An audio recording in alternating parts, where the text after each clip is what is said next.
जब तुम एक एलिवेटेड या पावरफुल इमोशनल स्टेट या कॉन्शियसनेस को एक्सेस कर लेते हो तब रियलिटी तुम्हारे अकॉर्डिंग बेंड होने लगती है, वो तुम्हारी बात मानने लगती है, वो शिफ्ट होने लगती है वैसे जैसे तुम चाहते हो। और ऐसा इसलिए होता है क्योंकि तुम एक सर्टेन इनर स्टेट में पहुंच जाते हो, यानी कि सर्टेन इनर कॉन्शियसनेस में पहुंच जाते हो। और यही क्रिएशन का रूल है। अगर तुम अपनी लाइफ में कोई चीज मैनिफेस्ट करनी है तो तुम्हें पहले उस डिजायर की कॉन्शियसनेस में पहुंचना होगा। जब तुम उस कॉन्शियसनेस में पहुंच जाते हो तो बाकी सारी चीजें खुद ब खुद लाइन पे आ जाती हैं, चाहे वो तुम्हारे थॉट्स हो, चाहे तुम्हारी फीलिंग्स हो, तुम्हारे वर्ड्स, तुम्हारे एक्शंस, सब कुछ मिलके तुम्हारी रियलिटी क्रिएट करते हैं। तुमने ये तो सुना ही होगा कि तुम वही पाते हो अपनी लाइफ में जो तुम इंटरनली बन जाते हो, और ये बात बिल्कुल सच है कि तुम वही अपनी लाइफ में अट्रैक्ट कर सकते हो जो तुम पहले इंटरनली अपने इनर वर्ल्ड में एक्सेप्ट कर लेते हो खुद के बारे में। अगर तुम्हारी लाइफ में अभी कुछ है ना जो तुम्हें नहीं पसंद या पसंद भी है, तो इसका मतलब ये है कि वो चीज तुम्हारे पहले इंटरनल वर्ल्ड में आई है। अब ये तुम मानो या ना मानो,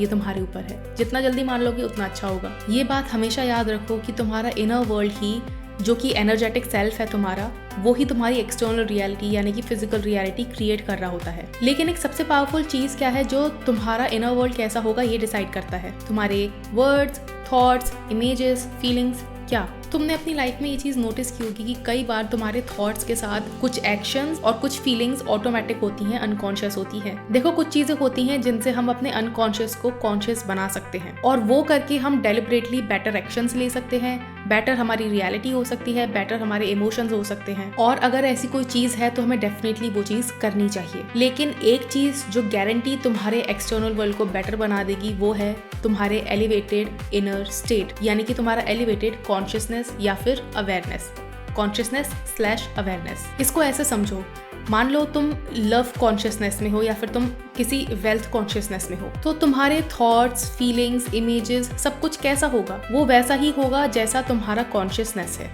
ठीक है, जैसा तुम्हारी इंटरनल स्टेट है। तुम्हारे वर्ड्स, तुम्हारे एक्शंस, तुम्हारे बिलीव्स, सब कुछ तुम्हारे कॉन्शियसनेस से, तुम्हारे इनर वर्ल्ड से मैच करता है। ऐसा हो ही नहीं सकता कि तुम्हारी लाइफ में बहुत ज्यादा प्यार है और तुम इंटरनली ये सोचते हो कि मेरी लाइफ में प्यार नहीं आ सकता। डेफिनेटली तुम्हारी लाइफ में अगर प्यार है ना, तो दैट मीन्स तुम इंटरनली ये मानते हो कि तुम्हारी लाइफ में प्यार आ सकता है और तुम उसके वर्दी हो।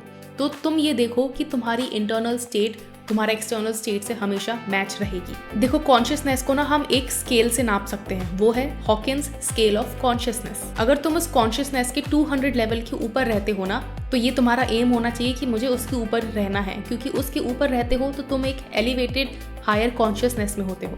जो 200 लेवल होता है उसके ऊपर वाली स्टेट्स को हम एनाबॉलिक बोलते हैं। वो स्टेट्स होती हैं जो तुम्हारी लाइफ को सपोर्ट करेंगी, और जो 200 के नीचे वाली होती हैं उनको हम बोलते हैं कैटाबॉलिक, जो तुम्हारी लाइफ को डिस्ट्रॉय करेंगी। तो अगर तुम उन लेवल ऑफ कॉन्शियसनेस में हो जो 200 के लेवल के नीचे हैं, तो तुम नोटिस करोगे कि तुम्हारी लाइफ ऑटोमेटिकली नेगेटिव है, बहुत ज्यादा डिजास्ट्रस है। बट अगर तुम 200 के ऊपर हो, ठीक है, अगर तुम एनाबॉलिक स्टेट ऑफ कॉन्शियसनेस में हो, तो तुम नोटिस करोगे कि तुम्हारी लाइफ बहुत हैपनिंग है, तुम्हारी लाइफ बहुत अच्छी है। Catabolic states high entropy create करती हैं, ठीक है, तुम्हारे दिमाग में। और यहाँ पे एंट्रोपी का मतलब होता है कि तुम कितनी जल्दी ब्रेक डाउन हो जाते हो अपनी सिचुएशंस में। तो जितना ज्यादा तुम कैटाबॉलिक स्टेट ऑफ कॉन्शियसनेस में रहोगे, 200 से नीचे वाले लेवल ऑफ कॉन्शियसनेस में रहोगे, तुम उतना जल्दी अपनी सिचुएशंस पे ब्रेक डाउन हो जाओगे, तुम टूट जाओगे। और जितना तुम 200 से ऊपर वाले में रहोगे, तुम अपने आप को उतना जल्दी एक तो संभाल पाओगे और तुम उतनी जल्दी ब्रेक डाउन भी नहीं होगे। क्योंकि जैसे जैसे तुम उस लेवल पे ऊपर जाते जाते हो ना, जो मैंने बताया हॉकिंस का जो लेवल ऑफ कॉन्शियसनेस है, जैसे जैसे तुम उसमें ऊपर जाते जाते हो, तुम्हारी एनर्जी बढ़ती जाती है और तुम अपनी लाइफ में सिचुएशंस को फेस करने की एक कला सीख जाते हो। तो अगर तुम अपनी कॉन्शियसनेस रेज कर लेते हो ना उस लेवल ऑफ स्केल पे, उस लेवल ऑफ कॉन्शियसनेस पे, उस स्केल ऑफ कॉन्शियसनेस में, तो बाकी सारी चीजें तुम्हारी लाइफ में ऑटोमेटिकली बैलेंस होने लगती है। और इसीलिए बोला जाता है कि तुम्हें कॉन्शियसली अपने इमोशंस को, अपने लेवल ऑफ कॉन्शियसनेस को एलिवेट करना चाहिए। तुम उस लेवल पे जितना ऊपर जाते जाओगे ना, तुम नोटिस करोगे कि तुम्हारी लाइफ में सिचुएशंस भी उस इमोशन को या फिर उसी कॉन्शियसनेस को मैच करती हुई तुम्हें मिलेंगी। तो अगर तुम्हें अपनी लाइफ में ज्यादा पैसा अट्रैक्ट करना है, ज्यादा सक्सेस अट्रैक्ट करनी है, तो तुम्हें उस स्केल पे और ऊंचा जाना होगा। बहुत सारे लोग इस मेंटालिटी से ऑपरेट करते हैं, have, do, be, but reality ऐसे काम नहीं करती है। NLP, न्यूरो लिंग्विस्टिक प्रोग्रामिंग, उसका मेन जो कोर है ना वो यही है कि you have to first be the person you want to be, then do actions like the person you want to be, and then you will have the reality that you want to have. ठीक है, be do have, ये mentality अगर तुम्हारी है तो तुम life में अपने सक्सीड करोगे ही करोगे। तो अगर तुम ये सोचते हो कि पहले मुझे ये चीज़ मिल जाए तब मैं अपना कॉन्शियसनेस का लेवल ऊपर उठाऊंगा, तो ऐसा नहीं होता है। बिना यहाँ से ऊपर उठे तुम रियलिटी में भी अपने ऊपर नहीं उठ सकते। बहुत सारे लोग सोचते हैं पहले पैसा आएगा फिर खुशी मिलेगी, बट पैसा ऐसे नहीं आता है। पैसा is not basically a tangible thing, it is a mind. ठीक है, तो पहले उस माइंडसेट में तुम्हें उतरना होता है। बहुत से लोग बोलेंगे कि हम बिना पैसा आए हम कैसे अमीर मान ले खुद को। इसके लिए तुम क्या कर सकते हो, इसके लिए तुम्हें अपने लाइफ के चॉइसेस पे ना थोड़ा सा शिफ्ट करना होगा अपना मेंटालिटी। अगर तुम मान लो बाहर कुछ खरीदने जा रहे हो, एक एग्जांपल है, ठीक है, अगर तुम बाहर कुछ खरीदने जा रहे हो, ठीक है, और तुम उसको देख रहे हो और तुम्हें लग रहा है यार ये तो मैं अफोर्ड नहीं कर सकता, स्टॉप राइट देयर एंड से कि ये मैं अफोर्ड कर सकता हूँ बट मुझे इसकी नीड नहीं है। ठीक है, you look at the situations with a different perspective. तुम उसको ये नहीं बोल रहे हो कि ये मैं अफोर्ड नहीं कर सकता, तुम अपने माइंड को ये चीज़ सिग्नल नहीं दे रहे हो कि ये चीज़ मैं अफोर्ड नहीं कर सकता, तुम ये बोल रहे हो कि मैं अफोर्ड कर सकता बट मुझे इस चीज़ की ज़रूरत नहीं है। और क्या कर सकते हो, मान लो अगर तुम बाहर जाते हो खाने के लिए, ठीक है, और तुम यूजुअली टिप नहीं देते हो, तो तुम 10 रुपये टिप दे सकते हो, ठीक है, या 20 रुपये टिप दे सकते हो। इससे तुम्हारे माइंड को क्या सिग्नल मिल रहा है कि तुम्हारे पास इनफ पैसा है कि तुम लोगों को टिप दे सकते हो। इसीलिए बोला जाता है कि जितना आप देते हो उतना ज़्यादा आपके पास आता है। क्यों? क्योंकि जितना आप देते हो ना, आपके दिमाग को ये सिग्नल मिलता है कि तुम्हारे पास देने लायक पैसा है। अगर तुम्हारा ये माइंडसेट है कि पहले मुझे अपनी रियलिटी में चेंज दिखेगा तब मैं खुश फील करूंगा, तो तुम अपने आप को एक हैमस्टर की जैसे पाओगे जो एक व्हील पे घूमता रहता है विदाउट रीचिंग एनीवेयर, जो उस व्हील पे बस घूमता रहता है बट पहुंचता कहीं भी नहीं है। रियल क्रिएशन का पावर आता है इस माइंडसेट से, जो कि है बी डू हैव। पहले तुम स्टेट चूज करते हो, पहले तुम स्टेट ऑफ कॉन्शियसनेस चूज करते हो, पहले तुम अपनी कॉन्शियसनेस में रेज होते हो, पहले तुम अपनी कॉन्शियसनेस अवेयरनेस को रेज करते हो। और क्योंकि तुम उस लेवल ऑफ कॉन्शियसनेस पे हो जहाँ पे वो चीजें ऑटोमेटिकली तुम्हारे पास आती हैं, अट्रैक्ट होती हैं,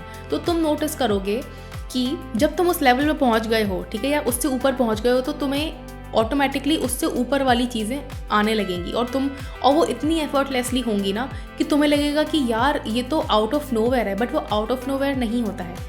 वो सिंपल सा तुम्हारे दिमाग का एलिवेटेड स्टेट ऑफ कॉन्शियसनेस होता है। फॉर एग्जाम्पल, तुम हेल्दी होना चाहते हो, तो तुम अगर ये सोच रहे हो पहले बॉडी फिट हो जाए फिर मैं हेल्दी फील करूंगा, नहीं, पहले तुम्हें उस हेल्दी पर्सन की माइंडसेट में आना पड़ेगा।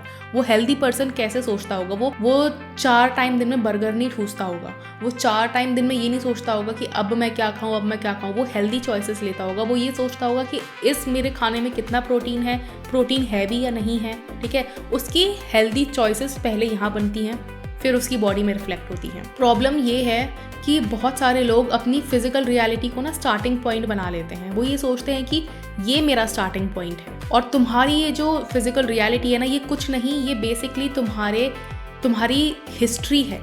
और किसकी हिस्ट्री है? तुम्हारी स्टेट ऑफ कॉन्शियसनेस की। तुम पास्ट में तुमने किन चीज़ों को एनर्जी दी थी, किन थॉट्स को एनर्जी दी थी, किन फीलिंग्स को एनर्जी दी थी, वो तुम्हारी लाइफ में अभी फिजिकली अभी तुम्हें मैनिफेस्ट होती हुई दिख रही है। मैनिफेस्टेशन का मतलब होता है कोई चीज़ तुम्हारी लाइफ में अपीयर हो गई, ठीक है, और वो आउट ऑफ नोवेयर अपीयर नहीं होती, वो पहले यहाँ पे अपीयर होती है और वो यहाँ पे अपीयर होके टिकती है कुछ टाइम। क्योंकि अगर थॉट्स इंस्टेंटली मैनिफेस्ट होने लगे तो तुम्हारी लाइफ तो तबाही हो जाएगी, क्योंकि हम अच्छे के साथ साथ बहुत कुछ नेगेटिव भी सोचते हैं। हम गुस्से में कितनी बार कितनों को कुछ बोल देते हैं ऐसा जो हमें लगता है कि यार नहीं ये तो नहीं होना चाहिए। इसीलिए जो डिले होता है ना 3D रियलिटी में, वो तुम्हारा श्राप नहीं, वो तुम्हारा एकदम से ब्लेसिंग होता है। ये हमेशा याद रखना। तुम्हारे साथ सेम साइकिल रिपीट होती रहेगी अगर तुम अपनी हिस्ट्री को, अपने पास्ट थॉट्स की हिस्ट्री को देख देख के वापस से वही हिस्ट्री अपने दिमाग में डालते रहोगे, तो तुम उसी लूप में घूमते रहोगे। जैसे मैंने बताया, हैमस्टर की तरह घूमते रहोगे, कहीं नहीं पहुंचोगे। लेकिन जब तुम ये चीज़ समझ जाते हो कि ये जो मैं देख रहा हूँ ना, ये मेरे पास्ट स्टेट का आउटपुट है, तो तुम उस रियलिटी को अपना ऐसे स्टार्टिंग पॉइंट नहीं मानते हो। तुम बोलते हो कि ये जो है ना, ये मेरा फीडबैक है, इससे मुझे फीडबैक लेना है और ये समझना है कि ठीक है, मेरे अंदर इतना कुछ नेगेटिव था पास्ट में, बट क्योंकि अब मैंने 4 दिन से 5 दिन से अच्छा भी सोचना स्टार्ट किया है, अच्छी अपनी स्टेट ऑफ कॉन्शियसनेस बनाई है, तो उसका रिफ्लेक्शन भी मुझे दिखेगा। ये तुम्हारा थॉट प्रोसेस हो जाता है। चाहे तुम्हारे अभी के सर्कमस्टांसेस कैसे भी हों, एक अच्छा फ्यूचर, एक अच्छा लाइफ हमेशा अवेलेबल है तुम्हारे लिए, क्योंकि सर्कमस्टांसेस नेवर मैटर, बताया था ना। अपने विजन्स पे ज़्यादा फेथ रखो, ना कि अपने सर्कमस्टांसेस पे, ठीक है। बहुत सारे लोग क्या करते हैं, वो इसीलिए मैनिफेस्ट नहीं कर पाते क्योंकि उनका फेथ कहाँ होता है, उनका फेथ होता है उनकी फिजिकल रियलिटी पे, ठीक है, उनके करंट सर्कमस्टांसेस पे। उनका फेथ यहाँ नहीं होता है, उनका फेथ होता है यहाँ पे मतलब एक्सटर्नल रियलिटी में। हमेशा याद रखो, यूनिवर्स या फिर सबकॉन्शियस माइंड या फिर हायर कॉन्शियसनेस या फिर हायर पावर,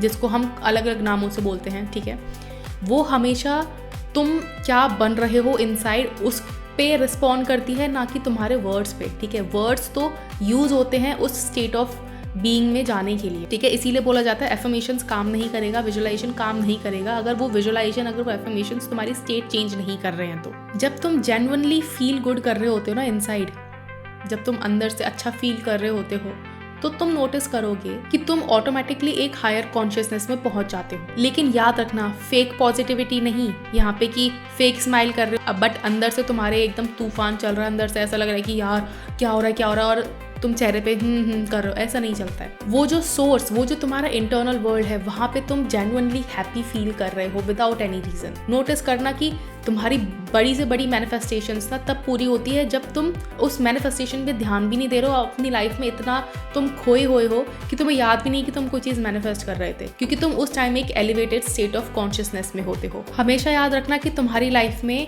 वो आएगा जो तुम मोस्ट ऑफ द टाइम सोचते हो, ठीक है, या मोस्ट ऑफ द टाइम तुम जो फील करते हो। तो यहाँ पे जो मेन वर्ड तुम्हें याद रखने की ज़रूरत है वो है मोस्ट, ठीक है। डेलिब्रेट या फिर डेलिब्रेट नहीं, डोमिनेंट। तुम जिस डोमिनेंट फीलिंग में होते हो, जो डोमिनेंट थॉट तुम्हारे दिमाग में चल रहा होता है, वो होता है तुम्हारी लाइफ में आने वाला सच। क्योंकि आप खुद सोचो ना, आप दिन में 40,000 थॉट्स रखते हो बट हर थॉट मैनिफेस्ट नहीं होता है। वही थॉट मैनिफेस्ट होता है जो सबसे ज़्यादा सोचा जाता है, वही फीलिंग मैनिफेस्ट होती है जिस फीलिंग पे तुम सबसे ज़्यादा रहते हो। और अगर तुम नेचुरली अपनी लाइफ में अच्छा फील करना चाहते हो ना, तो इसके बहुत सारे तरीके हैं और इस चीज़ को हम बोलते हैं नर्वस सिस्टम रेगुलेशन। तो अगर आप अपना नर्वस सिस्टम भी रेगुलेट करना चाहते हो ना, तो इसके बहुत सारे तरीके हो सकते हैं, जैसे कि सिंगिंग करो, डांस करो, म्यूजिक सुनो, हाईली मोटिवेशनल चीज़ें सुनो, नेचर में जाओ, सनशाइन लो, बुक्स रीड करो अगर तुम्हें बुक्स रीड करना पसंद है, पेंटिंग करो, sketching, drawing, whatever you want. Gratitude list बनाओ, ठीक है, जो लाइफ में चीज़ें तुम्हारी अच्छी हुई हैं उनकी एक लिस्ट बनाओ। क्योंकि जब तुम अपने आप को ये याद दिलाते हो ना कि मेरी लाइफ में बहुत कुछ अच्छा है जो शायद बहुतों के पास नहीं है, तो तुम्हारा नर्वस सिस्टम ऑटोमेटिकली रेगुलेट होने लगता है। और ये चीज़ ज़्यादा से ज़्यादा करो, ठीक है। अपनी दिन की हैबिट बना लो कि ये चीज़ें तुम्हें सबसे ज़्यादा करनी है। और हमेशा याद रखो कि इस मेंटेलिटी से तुम्हें बाहर आना है कि ये जब चीज़ मेरी लाइफ में हो जाएगी तब मैं खुश फील करूँगा। नहीं, that is the wrong mentality. अगर आप इस थॉट प्रोसेस में हो तो आप कभी भी अपनी लाइफ में वो चीज़ मैनिफेस्ट नहीं कर पाओगे जो तुम्हारी बहुत बड़ी डिज़ायर है, ठीक है। इंटरनली खुश रहना स्टार्ट करो। अब खुश रहने का मतलब ये नहीं है कि तुम हा ही कर रहे हो। देखो, इमोशंस तो तुम्हें आएंगे बट तुम्हारी डोमिनेंट फीलिंग वो होनी चाहिए खुश रहने वाली। खुश रहने का मतलब ये नहीं है कि दांत ही फाड़ रहे हो हर टाइम। खुश रहने का मतलब है सेटिस्फाइड रहो, ठीक है। जो तुम्हारी लाइफ में है उससे खुश रहो। अपने मम्मी पापा से बात करो, अपने दोस्तों से बात करो, ठीक है। खुश रहने का तरीका यही नहीं है कि वो चीज़ मिलेगी तभी मैं खुश होऊंगा। अगर तुम वो कर रहे हो तो तुम नोटिस करोगे कि तुम दिन भर ही दुखी रहोगे। तो आई होप आपको ये वीडियो पसंद आई होगी। And if you did, you know that to like, share and subscribe. अगर तुमको मुझसे सेशन लेना है तो check the description, you will find all the details as required for you to do so. और अगर तुम अपना कोई एसपी मैनिफेस्ट करो तो you can try my manifest your SP unapologetically course. उसमें तुम्हें 8 से 10 घंटे का कंटेंट मिलेगा, उसमें तुम्हें एक अफर्मेशंस पैक मिलेगा, उसमें तुम्हें एक गाइडेड विजुअलाइजेशन सीन मिलेगा जो कि कोई भी यूज कर सकता है regardless of their situation, caste, gender, anyone. तो I will see in my next video. Until then, bye bye, take care.